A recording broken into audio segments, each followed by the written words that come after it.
thank you for inviting me to be part of this seminar. It's really exciting to be here, so thanks for tuning in. So I'm Anindita, and I'm currently based at the University of Lausanne in Switzerland.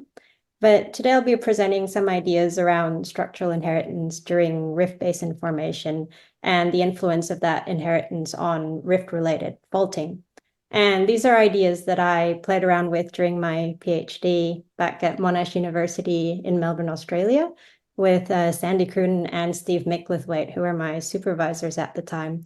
And more recently, discussing these with Jack Williams and Anke Fagereng, who helped me put together a review paper on structural inheritance in amagmatic rift basins that came out recently.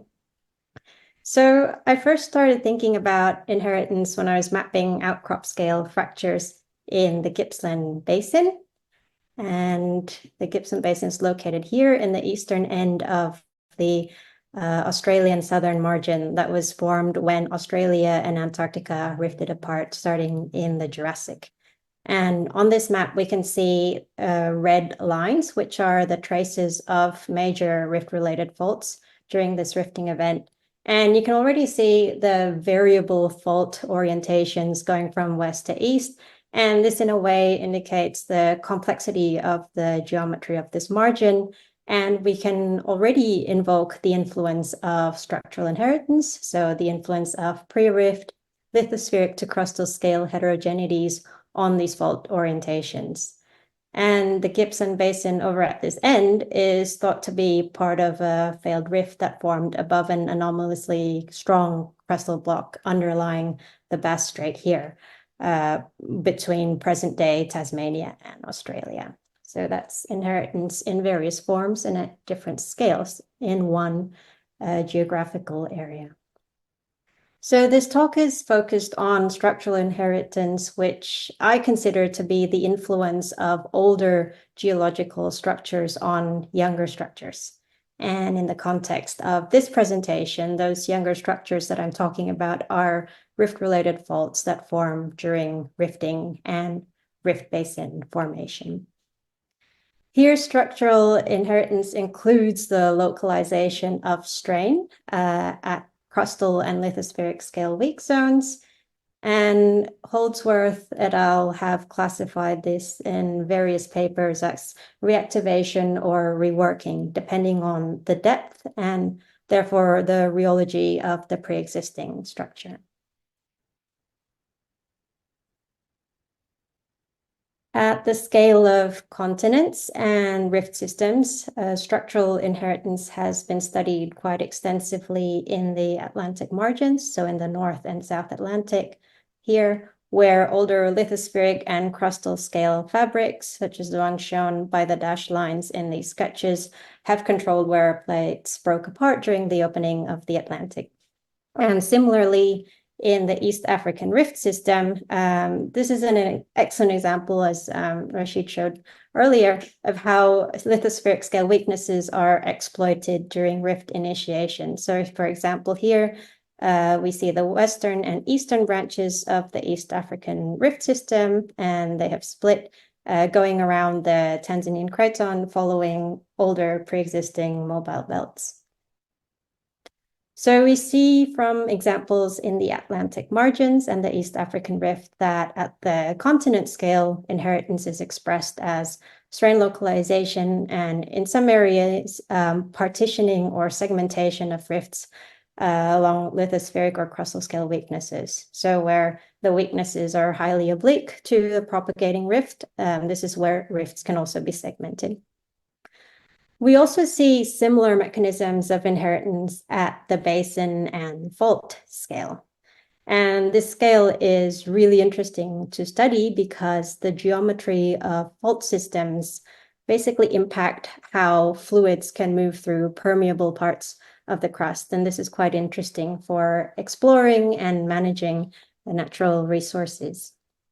And in addition to that, structural inheritance can control the fault lengths and fault activity and dynamics, which has implications for seismic hazard assessment, as has been shown in several works in the East African rift. So there are various expressions and mechanisms of structural inheritance, one of them being reactivation. And reactivation has been widely studied and observed in various contexts and geographical settings. It can basically be defined as repeated slip along a pre-existing plane of weakness. In map view, we can recognize reactivation by the occurrence of a rift-related fault, such as the one shown here, that is spatially co-located with a pre-existing basement weakness, and it also follows the strike and so the 3D orientation of the pre-existing basement weakness. This is shown quite nicely in this interpretation of seismic reflection data by Phillips et al., where we see a pre-existing basement shear zone linking and being directly reactivated and directly exploited by a later rift-related normal fault, such as the one here. And this cartoon essentially shows the same relationship in cross-section. So structural inheritance is also invoked when we see a rift-related fault that appears to follow the strike or trace of a pre-existing structure, but the rift fault doesn't directly reactivate the pre-existing structure. So here, again, same basin in the North Sea that Phillips et al. Studied, but a different basement shear zone. We see that here there is a relatively shallowly dipping shear zone that predates rifting, and then during rifting we see this more steeply dipping rift-related normal fault that localizes in the vicinity of the shear zone. It follows the strike of the shear zone, but it doesn't follow the dip, and it links at depth with the pre-existing structure. So again, same relationship here in cartoon form. And so in map view, we may have rift-related faults that are farther away from the pre-existing basement weakness that are compatible with the far field extension direction shown by the black arrows here. But in the vicinity of the basement weakness, we see a reorientation of the local strain field. And this manifests as that parallelism between the rift-related fault trace and the pre-existing basement weakness. So understanding the different types and mechanisms of inheritance, including strain reorientation, which we don't understand as well as reactivation, is quite important because these different mechanisms result in different geometric, spatial, and genetic relationships between pre-existing structures and the younger rift-related faults. So there are instances where the strike of rift faults are parallel to pre-existing structure, and that's the case with reactivation. And here it is quite easy to recognize the potential influence of that pre-existing structure on the rift fault. So that's these cartoons here. However, we may encounter situations where rift-related faults are oblique to both the pre-existing structure, such as this oblique basement fabric here, as well as being incompatible or misoriented with respect to the far field extension direction. So in such cases, we could infer that the local reorientation of the far field strain is what is causing or manifesting that inheritance. But there's still a lot that can be done to understand the conditions in which strain reorientation is activated as a mechanism. And this could depend on whether the pre-existing structure is deforming in a frictional or in a viscous manner. And it could also depend on whether the structure is, let's say, a discrete or single weak zone or a pervasive or penetrative anisotropy across a wider area. To better understand strain reorientation, we may need to think a little bit about the concept of stress reorientation. And this has been discussed in previous work, and basically stress reorientation manifests as the perturbation or reorientation of the local stress field when there is an anomalously weak or strong zone. And so in this cartoon here from Bell, this is just a conceptual illustration. We have a relatively weak zone, and farther away from that weak zone, we have, let's say, a maximum horizontal stress indicated by these black arrows here. And as we move closer to the weak zone, we see a perturbation or a reorientation of that stress, of that maximum horizontal stress, becoming more parallel with the weak zone. And a different phenomenon occurs when this zone is anomalously strong. You're at the 10-minute mark now. Thanks, Kim. Okay, so stress orientation, great. We can infer that from earthquake focal mechanisms, from borehole breakout data, from fault slip data. However, it's quite difficult to recognize stress reorientation in the field or from geophysical data, and hence we often talk about strain reorientation. But in either case, we require rheological contrast that's significant enough for these processes to occur. So analog experiments have been used in the past to investigate the influence of pre-existing viscously deforming weak zone on fault systems in the brittle crust, such as this work here by Agostini et al., which is inspired by the main Ethiopian rift, among others. And these analog models comprise a multi-layer brittle ductile crust with a single linear weak zone implemented in the ductile layer, with varying orientations with respect to the far field or the imposed extension. And here we can see strain reorientation at work, as most of the rift-related faults that are illustrated by these black lines are oblique to the imposed extension direction, shown by the black arrows, as well as the orientation of this linear weak zone. So what about penetrative anisotropy? So not just a single weakness, but kind of like an alternating of strong and weak layers in the viscously deforming crust. So here we return to my study area in the Gippsland Basin of Southeast Australia, where I tried to understand how rift-related faults can be influenced by an anisotropy that is pervasive across a wide area. So simulating faulted and foliated basement at the basin scale. And so here we have a schematic top view illustration of the viscously deforming basement, where we have a homogeneous basement in the bottom right and anisotropic basement in the top left.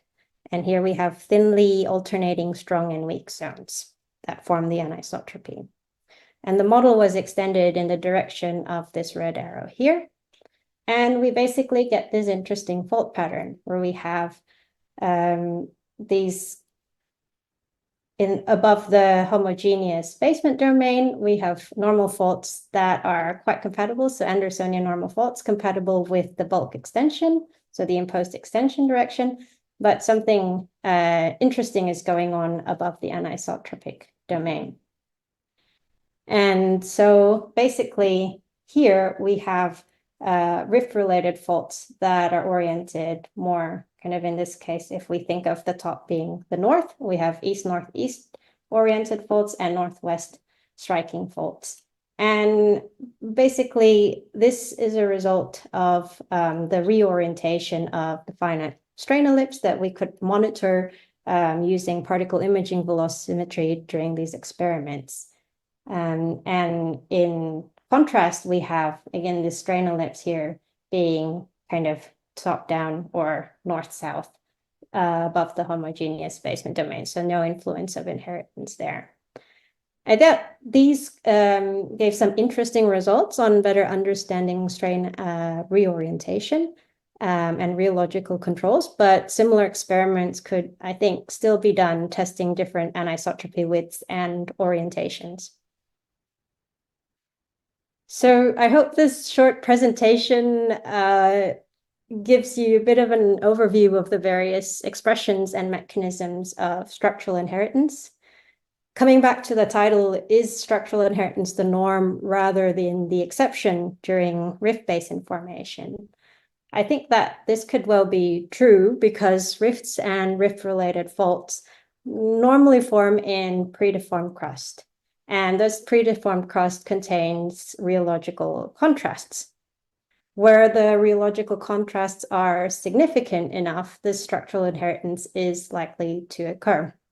But there's still a lot of work that can be done on understanding how rheology, so the rheological layering of the lithosphere and the rheological properties of the pre-existing structure and the surrounding rocks control the mechanism of structural inheritance.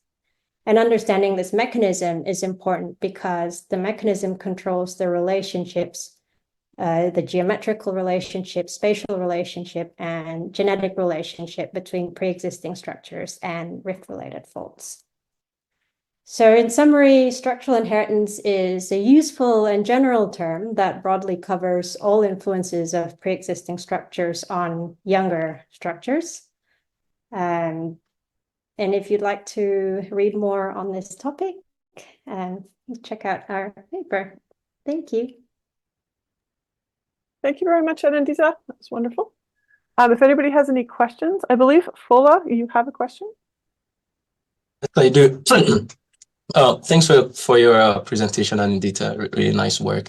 So I have a question on the use of the term reactivation, of the term reactivation in the context of a normal fault exploiting an exhumed ductile shear zone, right? So we know that the fabrics of myelinitic fabrics of exhumed ductile shear zone typically show anastomose and slip surfaces, the SC fabrics. But cases where you see a fault exploiting it, a normal fault, in a brittle regime, the fault cuts through, but you see it's aligned parallel to the overall orientation of the shear zone, right? And you kind of showed that exactly. So the one top right, the box on top right of your plot. So now my question is, are we supposed to use the term reactivation in that case? The rheological setting of the deformation is different, and the faults are not likely going to follow the fabrics, everywhere, parallel to the fabrics. It's likely gonna go parallel to the structure itself. Is it okay to use the term reactivation in that context, or exploitation, right? I struggle with this myself. I call it reactivation sometimes, I call it exploitation, That's a really great question, and I'm very interested in this discussion of terminology because I mean the reason that I bring up this topic about kind of the various and kind of rich expressions of inheritance is to maybe shift the attention away from our kind of classical understanding of reactivation, which is you have something like we're talking about kind of the brittle part of the crust here, or like you say, ductile structures that have been kind of uplifted or are now sitting in the brittle part of the crust. And yes, you may have pre-existing plane of weakness or a set of planes of weaknesses that get reactivated under certain conditions. And that's kind of our kind of earlier understanding of inheritance, is that that's structural inheritance. But as Tom Phillips showed in his work, that's an exploitative relationship between the new structure and the old one. And I guess that's in a way one form of reactivation. But I don't think it's the terminology itself that's important. I think with many structural geology topics, it's important to say what we mean by reactivation or exploitation and whatnot. And I'm not really here to police or say which words are the right words for certain situations. It's more like, okay, let's think a bit beyond kind of our beyond reactivation and think about all the various ways and what are the different conditions and what are kind of even the grain scale processes that lead to inheritance or not, and kind of just kind of seek out these interesting expressions, because I think the mechanisms are quite different to reactivation. And I don't know if I really answered the question, but I think it's not about the terminology. It's about exploring what other ways older structures control younger structures beyond just that classical kind of slip on a pre-existing surface. Thank you.